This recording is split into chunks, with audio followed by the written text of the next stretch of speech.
we can assume that Alexander Isak, Graham, is joining. At the moment I'm saying this, I have no idea, but possibly Mark Gahey, by the time you listen, you'll know if that happened or not. I mean, this could be it for a very long time, couldn't it? If those additions are added to a squad that's already Premier League champions and already winning games. Yeah, it's a Liverpool team who are already enjoying a wonderful transfer window, probably the best in the Premier League, and they might be about to add another £150 million worth. Alexander Isak is done. He's on Merseyside for his medical. And yeah, adding him to that team is just it's bordering on obscene, isn't it? You know, they're adding arguably the world's best striker to that team. It's remarkable. It really is. And you know, a pat on the back to Richard Hughes and his boss Michael Edwards, where I remember doing pieces with a few Liverpool sites in January where they were really unhappy about the lack of spending at Liverpool because Kvaratskhelia was available and Liverpool didn't do it. They kept their powder dry. But they've been waiting for this and they were promised a big summer and they've really, really delivered. I know we've talked about this already, Kieran, but how have they gone about delivering and spending this much money? Because there are going to be clubs, fans of the likes of Aston Villa who'll think, well, we can never spend that, no matter what we do. Well, people don't give Liverpool enough credit on so many levels. They've increased the capacity of Anfield from 45,000 to 61,000 over the past few years. All of those additional tickets have gone, rightly or wrongly, to corporates and premium buyers. So their match day income will now be exceeding £100 million, and they've joined that elite club. In terms of their relationship with sponsors, the Standard Chartered deal, I think, is up for renewal in another season, but they are hugely popular in Asia. That's why they go on the pre-season tours there. The deal with Adidas, which kicked in on the 1st of August, that's significantly higher than the exit deal that they had with Nike. So all of these are adding revenues, plus the fact that they won the Premier League last season. They're in the Champions League this season, and a good season in the Champions League. And Liverpool have done their sums more than anybody else. A good season is worth somewhere in the region of 150 to 200 million pounds. And if you win the Champions League, that gives you entry to the Club World Cup. And we saw how lucrative that was for Chelsea. So Liverpool have done their homework. They've been forensic.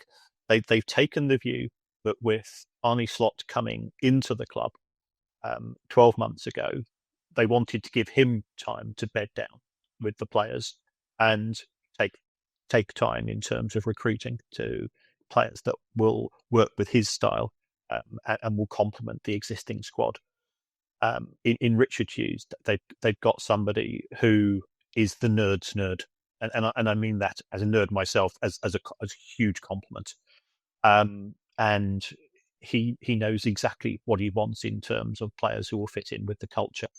And I think one of the things that they're capable of doing is ignoring the noise. And that's the sign of a good club. You don't see knee-jerk reactions at Anfield. They do what they need to do when they need to do it.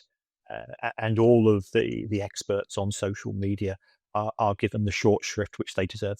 Just to pull us slightly away from the Liverpool-Arsenal game, which we'll come back to because it'd be nice to talk about Gyökeres and Eze. When it comes to Liverpool, and you say they're the best at doing their sums, why are other clubs not able to do similar? If we look at another huge club like Manchester United, where every summer seems like a mad struggle between what they can afford to pay for players, what they can realistically afford to accept to get rid of players. It always seems far more chaotic, and it could be that we're seeing that through the prism of the media lens. But from the inside, do you think it is more chaotic at some clubs? It is, because it comes down to the culture set by, this is me talking as a business school specialist. You look at the culture, which is determined by the people at the very top. FSG know exactly what they want from Liverpool, both good and bad elements. Remember, FSG were behind Super League, they were behind Project Big Picture, they're behind other things which have created friction with sort of the hardcore Liverpool fan base. But from a business point of view, they are completely invested in Moneyball. They're completely invested in the forensic stroke algorithmic approach to player recruitment. And also, nobody gives them credit for their ability to use the exit door as well as Liverpool can. Trent Alexander-Arnold had 2 weeks left on his contract. They managed to sell him for £10 million. Work of genius. Yeah, that's if you look at the sales of Diaz and Nunes, those were, no disrespect, they get into, both of them get into my five-a-side team, but they were squad players at Liverpool, and yet they banked full value from overseas markets, so that they can't do damage to Liverpool in the Premier League.